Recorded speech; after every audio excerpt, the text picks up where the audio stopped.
The morning of her wedding. Cecily Bramwell opened the chest. She had not meant to go through it.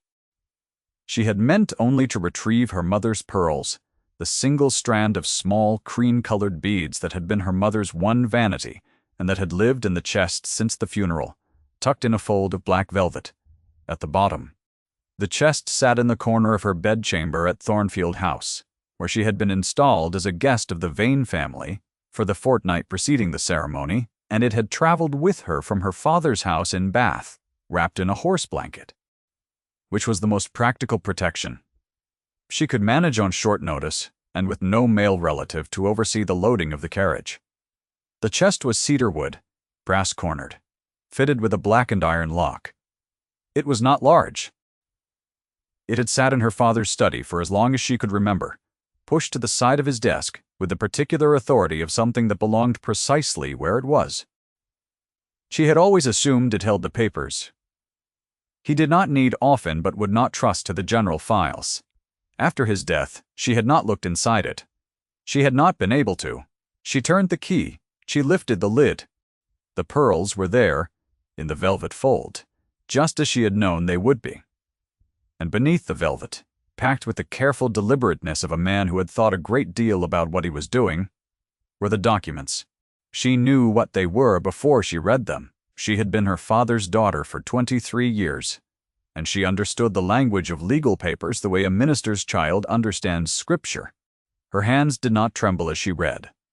She held each page to the thin winter light from the window, her breath shallow, the sounds of the household moving below her, the church bells of St. Everard's already beginning to mark the hour. 1 hour. She had 1 hour. She sat down on the edge of the bed with the documents in her lap and the empty velvet fold in one hand and her mother's pearls in the other, and she understood, with the terrible clarity of a woman who has spent her whole life preparing for a blow that always arrives from a direction she did not expect, that she had not been chosen for this marriage. She had been arranged. Her father, Mr. Frederick Bramwell, had been a solicitor of the old school, meticulous and honorable, the kind of man who kept his files in alphabetical order, and would not accept a client he could not serve with a clear conscience. He had died in the autumn not quite 60, of a fever that arrived and was finished in 11 days, leaving Cecily his house in Bath, his library, a modest account at the bank, and the chest. He had left no explanation of the chest. He had not had time, or he had not known how, or he had believed she would never need to know. She had told herself in the weeks after that it was the last of these. Now she was not certain. She had met Aldous Vane 6 weeks after the funeral, at a dinner given by her father's old friend, Mr. Frere Peel, who was also a solicitor and who had understood with a solicitor's practical kindness that Cecily needed to be brought back into company before the grief settled into permanent withdrawal. Aldous Vane was handsome in a surface way, sandy-haired and easy in his manner, with the kind of social confidence that comes not from genuine ease, but from having never been refused anything. He had attached himself to her immediately. He had been attentive in a way that she had told herself was genuine, and which she now understood had been purposeful. He had asked to call, and she had permitted it. He had asked her father's old partner, Mr. Dewman Peel, for a formal introduction. He had moved with a speed that had seemed, at the time, like eagerness, and which she now read as urgency. His brother had not been at Mr. Peel's dinner. His brother had arrived later in December, 6 weeks into the formal betrothal, when Aldous brought her to Thornfield House to meet the family. She had expected the meeting to be one of those social formalities that cost the participants very little and mean even less. She had worn her good grey pelisse and prepared a set of polite observations about the beauty of the estate. Lord Marquis Vane, Viscount Denholm, had opened the drawing-room door himself.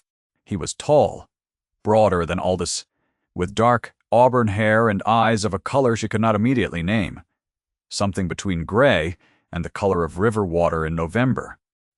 He had looked at her with the particular attention of a man who is very good at not appearing to look, and he had said, formally and correctly, that he was glad she had come, and the words had been so plain and so precisely calibrated to the social occasion that she had not known what to do with the warmth she had heard underneath them. She had told herself afterward that she had imagined it. The betrothal dinner had been held at Thornfield House the second week of December. 20 guests, seated at a table that could hold 30, the candles throwing warm shadows across faces that were mostly kind and largely incurious. Cecily wore her best gown, a cream silk that had been her mother's, and which she had had retrimmed at the waist and neckline, and she had known, entering the room on Aldous' arm, that she was underdressed for the occasion by a degree that everyone in the room had noticed, and no one would mention. Lady Denholm had mentioned it. Not the gown precisely. She was too careful for that. She had said to the woman seated to her left, in a voice pitched just low enough to be a confidence and just high enough to travel, that one made certain allowances when a young woman had no family to guide her, that the solicitor's daughter had an earnestness that was almost charming in its way. That one hoped Aldous would be content with so plain an establishment. The solicitor's daughter. It had been said without malice, in the tone of a woman stating a fact of natural philosophy, and that was perhaps the most wounding thing about it. Not cruelty. Simply accuracy, in the Dowager Lady Denholm's social vocabulary. Cecily had heard it. She had continued her conversation with the woman to her right, who was the wife of a neighboring landowner, and perfectly pleasant. And she had not let anything change in her face. She was 23 years old, and she had been managing this particular experience since she was 15, and she was good at it. Marcus Vane, seated diagonally across the table, had also heard it. She had not known that until later. What she had known, in the moment, was that his gaze had shifted from his own conversation and settled on her with a quality of attention that was difficult to describe precisely. It was not pity. It was not the social embarrassment of a man watching a scene he wishes he could stop. It was something steadier and more deliberate than either, and it had lasted for perhaps 4 seconds before he returned to his conversation, and she had told herself again that she had imagined it. Over the weeks of the betrothal, she had understood this by degrees. He had a way of appearing in spaces where she was working, and she worked because she did not know how to stop, because her father had taught her that idleness was a kind of waste she could not afford, as though the coincidence were perfectly natural. She had spent 2 mornings in the Thornfield Library, cataloging a section of legal texts that Aldous had asked her to organize, because Aldous was careless with his requests, and often forgot she was not his secretary. Marcus had appeared on the second morning, stood at the other end of the library for a while without speaking, and then said, in a level voice, "You do not have to do that." She had said that she did not mind. He had said, "That was not what I said. It was the kind of exchange that could mean nothing, and that in the particular silence of a library at 9 in the morning, with no one else present, meant considerably more than nothing." She had not known what to do with it.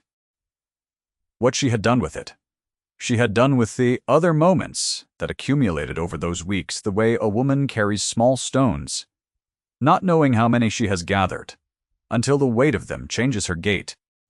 He had told the footman to bring her a warmer shawl when she had been reading near a drafty window, without directing the comment to her at all. He had intercepted a conversation in which Lady Denholm had begun to make some observation about Cecily's plans for managing the household after the marriage, and had redirected it so smoothly that she had not been certain it had happened. He had, once, standing in the doorway of the morning room, said, "Come inside, Miss Bramwell," when she had been lingering near the window in cold light, and the words had been so flat and so plainly right that she had come inside without protest, and had stood near the fire warming her hands, and had felt, for one disorienting moment, entirely safe. It was in January, 3 weeks before the wedding, that she had seen him in the stable yard. She had gone to the back gate because Mr. Harlow had sent a note. Mr. Harlow was one of the farming families whose leasehold on a parcel of Denholm land had been, as far as Cecily could determine from the records her father had kept, improperly terminated some years earlier. Her father had represented the Harlows briefly before something had frightened him off the case. She had found his notes in a cardboard folder in his filing cabinet and had not yet determined what to do with them. In the meantime, old Harlow had heard she was to marry into the Vane family, and had written to ask whether she might carry a petition to the estate management. He was 73. His son worked as a laborer in Bristol. His wife had died the previous winter. She had gone to the gate without telling anyone. She had taken the petition, which was written on rough paper in a hand that had clearly struggled with it, and she had stood in the cold, with Mr. Pladis, Harlow, for 20 minutes listening to the full account of what had happened to his family. She had given him the money she had in her pocket, which was 2 shillings and 6 pence, and told him it was for the coach fare home. She had promised him that the petition would be heard. She had not known, in that moment, how she would keep that promise. She had made it.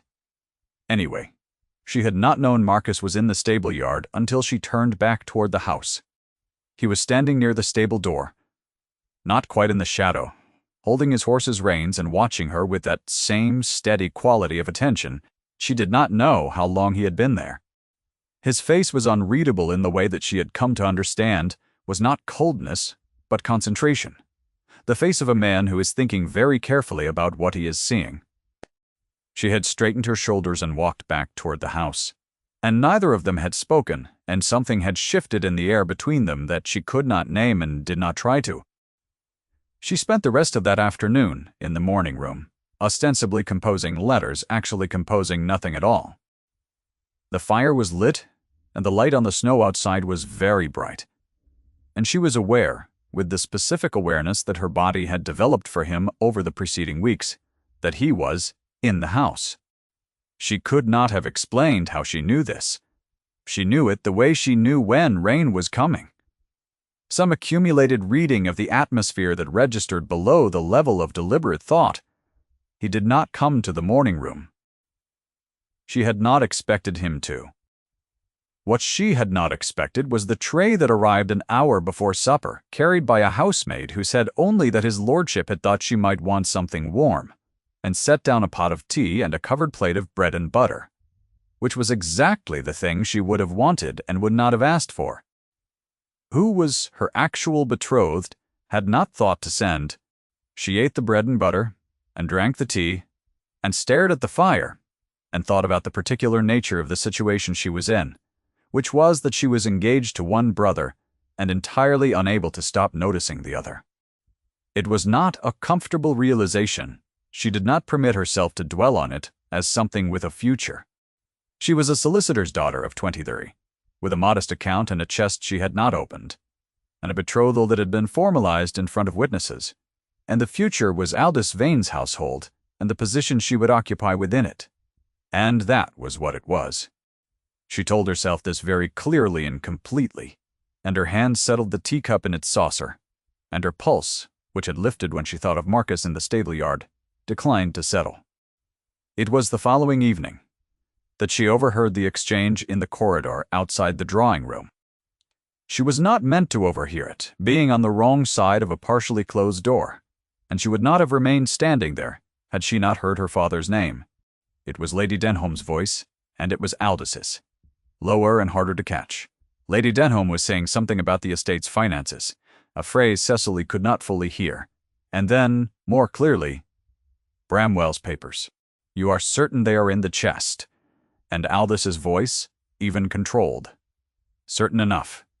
When we have the chest, the problem is finished. A pause. She does not know what she has. Another pause. Longer. Does she? It had not been a question. Cecily stood very still in the corridor for a moment that felt considerably longer than it was. Then she walked back to the staircase and up to her room, and sat on the edge of the bed, and looked at the chest in the corner. She had not opened it. She did not open it. Then.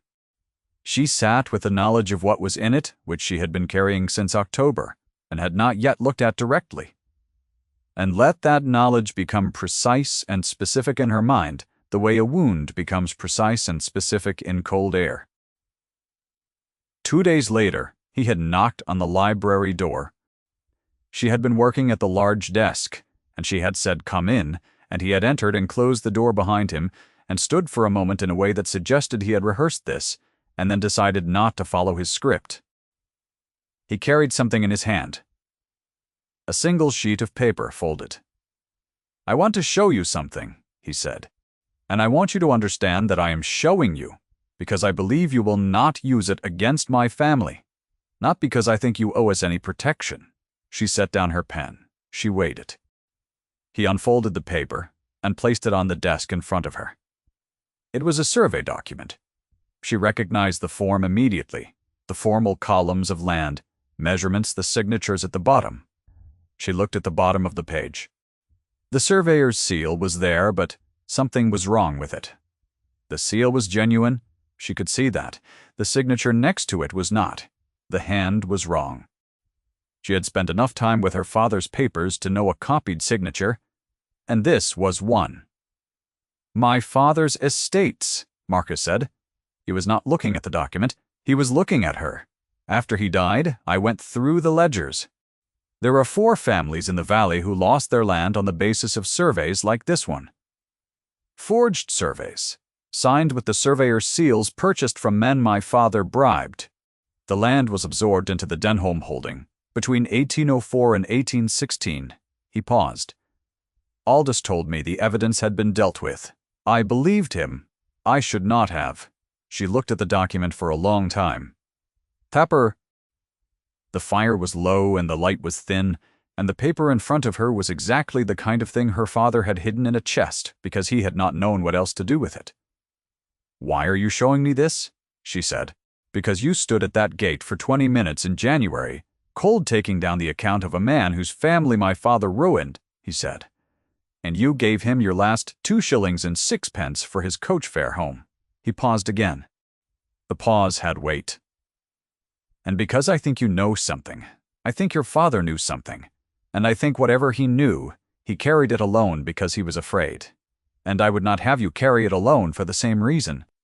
The fire shifted. The light changed.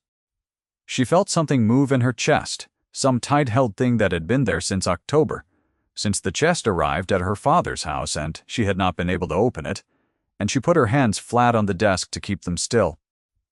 "There is more," she said. "There is more than one document." He did not flinch. He nodded, once, as though he had prepared himself for this. And she understood, in that moment, that he had been carrying this too, the weight of a fortune built on a wrong he could not undo, a father he had loved and could not stop being the son of, and that the carrying had changed the shape of him in ways that the world read as coldness, and that she now read as grief. His hand was near hers on the desk. Not touching. She was aware of it, the way she was aware of fire in a cold room, the warmth before contact, the specific pull of nearness. She did not move her hand, because moving it would mean acknowledging it, and she was not ready to acknowledge it. She was not ready to acknowledge a great many things. She wanted to. That was the thing she had not permitted herself to look at directly, and which now, in the library with the forged document between them and the fire going low, was simply there. She wanted to tell him everything. She wanted to say his name aloud. She wanted to close the space between their hands and feel something that was not paper. She said, "I will not use the documents against your family." He said, "I know that." She said, "They cannot be destroyed, though. Your father's victims deserve the record." He said, "I know that too." The held breath before he spoke next was long enough that she counted the seconds without meaning to. "I want to make it right," he said. "I do not yet know how. I want to." He folded the survey and put it back in his coat pocket, and she watched his hands as he did it, the careful, deliberate movements of a man who has thought about every gesture in this room. She was aware of him, physically in a way that had nothing to do with the document, or the chest, or the 4 families, or any of the practical business between them. She was aware of the particular quality of his stillness, the way he occupied a room as though he were part of its structure, and of the fact that they were alone, and of the fact that whatever separated them in that moment was very thin and had been growing thinner for several weeks. He looked at her. She looked back. Neither of them said anything for a moment that was, in its way, a complete thing. A sentence finished without words. The kind of exchange that the body conducts when the mind is still working out the grammar. Then she said, "My father kept a separate set of copies. He was thorough. He made copies of everything and sealed them with his personal seal and filed them with his bank's solicitor as a form of security." She paused. "I did not know this until I found his letter this morning. The letter was at the bottom of the chest. The bank's solicitor has the sealed packet and instructions to release it to Mr. Peel at Bath, in the event of my father's death." She paused again. "Mr. Peel received the packet in November. He wrote to me about it. I did not respond to his letter. I did not know what to do," Marcus said, very quietly. "When did you know what to do?" She thought about it. She thought about the stable yard and the bread and butter and the corridor outside the drawing room and the particular weight of the chest in the corner of her room. And every morning she had woken in this house, knowing something she had not yet been ready to act on. "Yesterday," she said. He nodded. He looked at the desk rather than at her, and she saw the line of his jaw, and the set of his mouth, and the slight tension at his collar. And she thought, with a clear, terrible simplicity of something long held, finally released, that she did not want to marry Aldous. "I have not wanted to for some time." What she wanted was considerably more complicated and considerably more impossible, and she set it aside with the careful deliberateness of a woman setting a candle down in a room with paper walls. She set it aside and told herself it did not exist. She was very practiced at this. She thought about Mr. Trigg, Harlow in the cold at the back gate, and about her father's careful files, and about the chest in her room that she had not yet opened, and something in her shifted irrevocably toward this man who was not her groom, who was not anything she had prepared for, and who was looking at her as though she were a fact he had known for a long time and was only now permitted to state aloud. She had 3 weeks until the wedding. The morning before the ceremony, she was sitting in her room at 6 o'clock when she heard a sound from the floor below. Her father's traveling writing desk, which she had asked to have placed in the small sitting room adjacent to her bedchamber, was being moved. She heard the specific sound of it, the particular scrape of its base on a wooden floor. She went downstairs. Aldous was in the sitting room. He was on his knees in front of the writing desk, his hands working at its lock. He did not hear her on the threshold. He had a letter opener in his hand and he was forcing it into the keyhole with the focused irritation of a man who has done this before and is running short of time. She stood very still. He looked up. He did not look startled. He looked relieved, which was worse. "The key," he said. "To your father's desk. I believe he may have had papers belonging to the Denholm estate, papers that were misfiled during his illness. Marcus has asked me to recover them." He said Marcus's name easily. He said it the way one uses a shield. She said, "My father's papers belong to me." He rose and straightened his coat. He was still handsome, in his surface way. "Cicely," he said gently, the tone of a man managing a situation he has managed before. "Your father was a solicitor who sometimes kept materials that were not his to keep, documents pertaining to the family's private business. You understand that those ought to be returned?" she said. "Did Marcus ask you to come here this morning?" Something shifted behind his eyes. "Not much." "Just enough." "Of course," he said. She had not imagined it. She was certain now that she had not imagined any of it. Marcus would not have sent Aldous for those papers. Marcus had spent weeks being careful about exactly this. What Marcus had done was tell her about the forged survey, which meant Aldous knew something had slipped, which meant Aldous was out of time, which meant the marriage was not a courtship, but a recovery operation. And she was the material to be recovered. A guest in the corridor outside said something to a passing housemaid, and the voice carried clearly through the open door. "The solicitor's daughter, poor thing. At least she'll have a house to live in." The words landed with the particular flatness of something that has been said too many times to sting precisely, and now simply settles. She looked at Aldous. He looked back at her with patient, calibrated reassurance.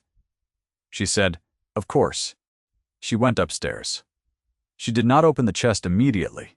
She sat in the chair by the window for a long time, watching the winter light come up over the parkland. It was cold.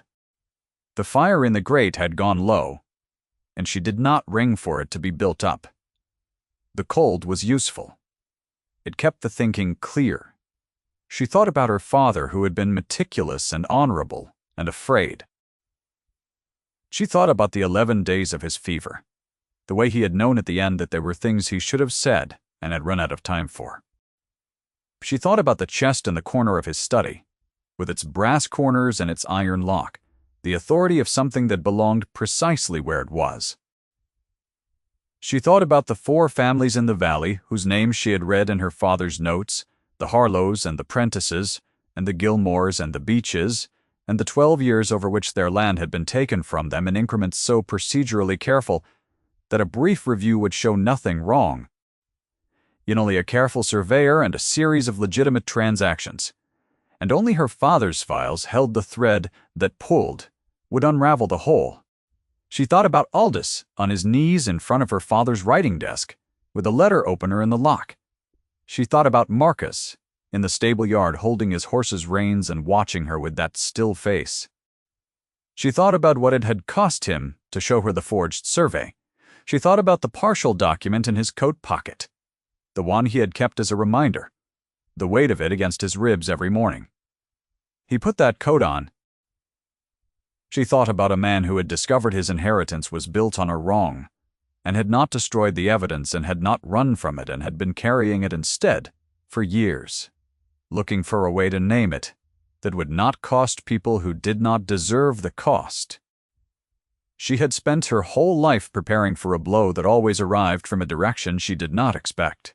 This was not a blow. This was a choice.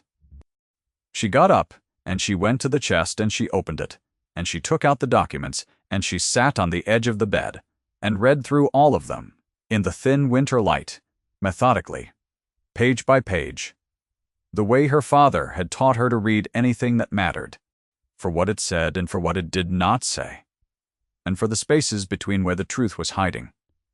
Then she wrote 2 letters. One to Mr. Peel in Bath, telling him what she needed. One to the county recorder's office in the village, telling him to expect Mr. Peel that afternoon. She sealed both letters with her father's seal ring, which she had been carrying in her pocket since the day she packed up his study, and which she put on her right hand, now feeling the weight of it settle over her knuckle too large, entirely right. She gave the letters to the housemaid to post. She told the housemaid she would dress for the wedding in an hour. She sat back down in the chair by the window and folded her hands in her lap, and watched the light on the snow, and breathed, very carefully, in and out in the way she had learned to do in the 11 days of her father's fever when the breathing was the only thing she had control over. She was not afraid. That was what surprised her most. She had expected to be afraid, and instead she was very quiet. The particular quiet that arrives when a long uncertainty has been resolved, and the resolution, whatever it costs, is simply clear. She went upstairs and opened the chest one final time to retrieve her mother's pearls. The church of St. Everard's was cold on the wedding morning, the stone floor pale in the winter light, the pews half filled but the assembled guests of the Vane family, and the handful of people from Bath who had made the journey on Cecily's account. Mr. Peel was among them, her father's old partner, small and gray-haired and sharp-eyed, seated near the back on her side of the aisle. She had sent him a note the previous evening. He had come.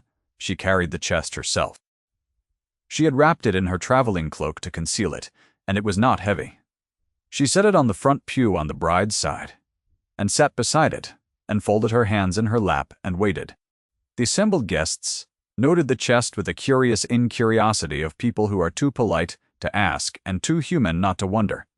Lady Denholm, in deep gray silk, arrived with Aldous at the front of the church, and saw the chest before she saw Cecily's face, and something flickered in her expression that was recognizable as the beginning of understanding.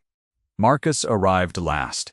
He came in from the vestry door, not the main entrance, and she understood from the particular set of his face that he had been told something that morning. Not everything. Not yet. He looked at the chest. He looked at her. She watched the calculation run behind his gray eyes and arrive at its conclusion in a way that she felt in her own chest, a tightening, and then a release. Aldous had positioned himself at the altar with the particular composure of a man who has already decided how this scene will go. He had underestimated the chest. He had underestimated, she thought, most of the things in front of him. She stood. She carried the chest to the center of the aisle, in front of the assembled guests, and she opened it. "My father was Frederick Bramwell," she said in a voice that was clear and level and entirely her own. "He was a solicitor. He represented 4 families in this valley whose land was taken from them by falsified surveys conducted between 1804 and 1816 at the direction of the late Viscount Denholm. He collected the evidence. He was afraid.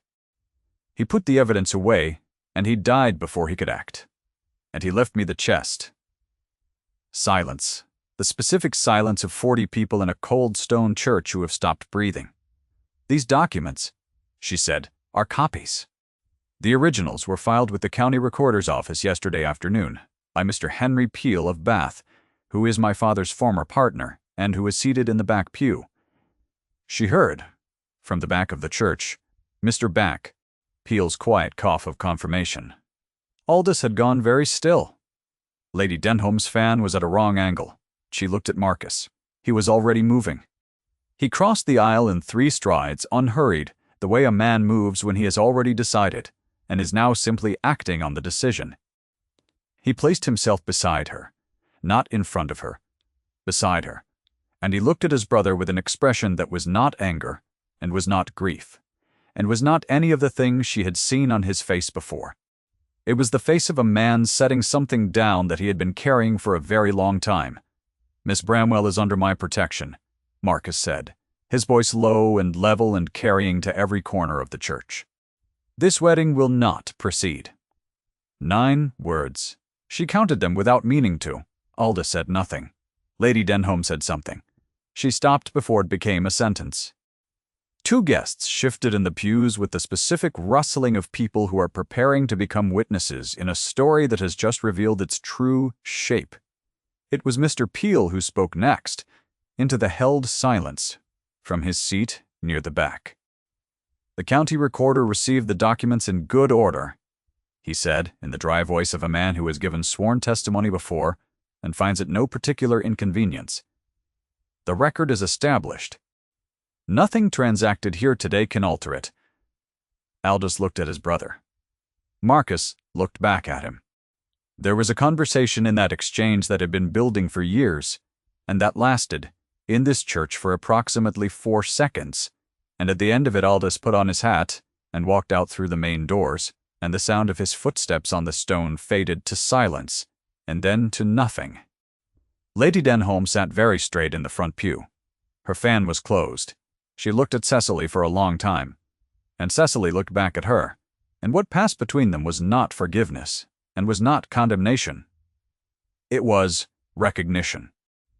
The particular recognition of a woman who has organized her life around a set of facts and has just been shown that the facts were wrong. "I did not know," Lady Denholm said, finally. Her voice was lower than usual. "Not all of it. I did not know all of it." She did not say it as a defense. She said it as an accounting. The weeks that followed were not swift, because they never were.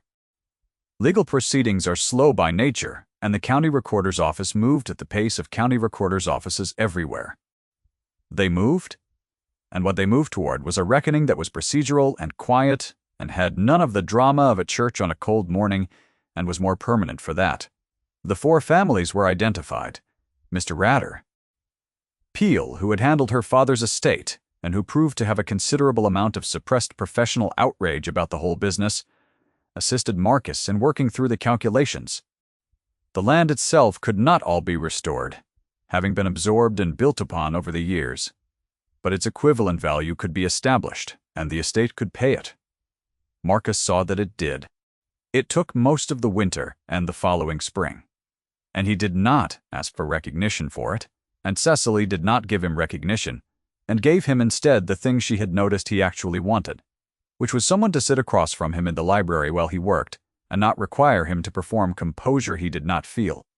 Old Mr. Harlow received his accounting in March. He wrote a letter in the same labored hand as the petition, thanking no one in particular and the general order of things. Marcus read it twice. He folded it and put it in his coat pocket. Aldous took ship for the continent in February. Lady Denholm remained at Thornfield House, and was by degrees, and with considerable effort on both their parts, gradually and imperfectly reconciled to what had happened. She said once to Cecily, without looking at her directly, that her father had apparently been a very thorough man. Cecily said that he had been. There was a silence after that was not comfortable exactly, but was honest, which was enough for both of them. If a visitor had come to Thornfield House on a late April evening and found their way to the library, they would have seen two people at work at the large desk, the fire built high against the last of the spring chill, the windows showing the gray-green of the parkland coming back into leaf. Miss Cecily Bramwell, who was not yet anything other than Miss Cecily Bramwell, sat on one side of the desk with a ledger open in front of her. He sat on the other side with the county recorder's correspondence. Between them, at the edge of the desk, was a small cedarwood chest, brass-cornered, empty now, its lock open, its lid up, holding nothing at all except the quality of being no longer needed. She had her father's seal ring on her right hand. She had put it on in January and had not taken it off. It was gold, a plain oval seal with the initial B, and it was too large for her finger, and she kept it on anyway. Marcus set down the correspondence and looked across the desk at her. "Miss Bramwell," he said, and then stopped, as though the name had arrived before the sentence was ready. She looked up. "Cecily," he said, not a question. The first time he had said it exactly like that, the way a man says a word he has been carrying for a long time and has finally set down in its proper place. Something in her chest moved toward him, the way it had been moving since January, since a library at 9 in the morning and 2 days later, a forged document on a desk, and his hand not quite touching hers, and she let it. She said, "Marcus." Outside the library windows, the parkland was returning to green, the late April light going soft and long across the grass, and the fire in the grate was warm, and the chest on the edge of the desk sat empty and still, and her father's seal ring caught the light once on her hand as she reached across the corner of the desk and placed her fingers over his. He turned his hand over. He held hers. That was all. That was everything. If you found yourself holding your breath for Cecily in the church this morning, tell us in the comments which moment you felt the shift. Thank you for staying to the end of her story.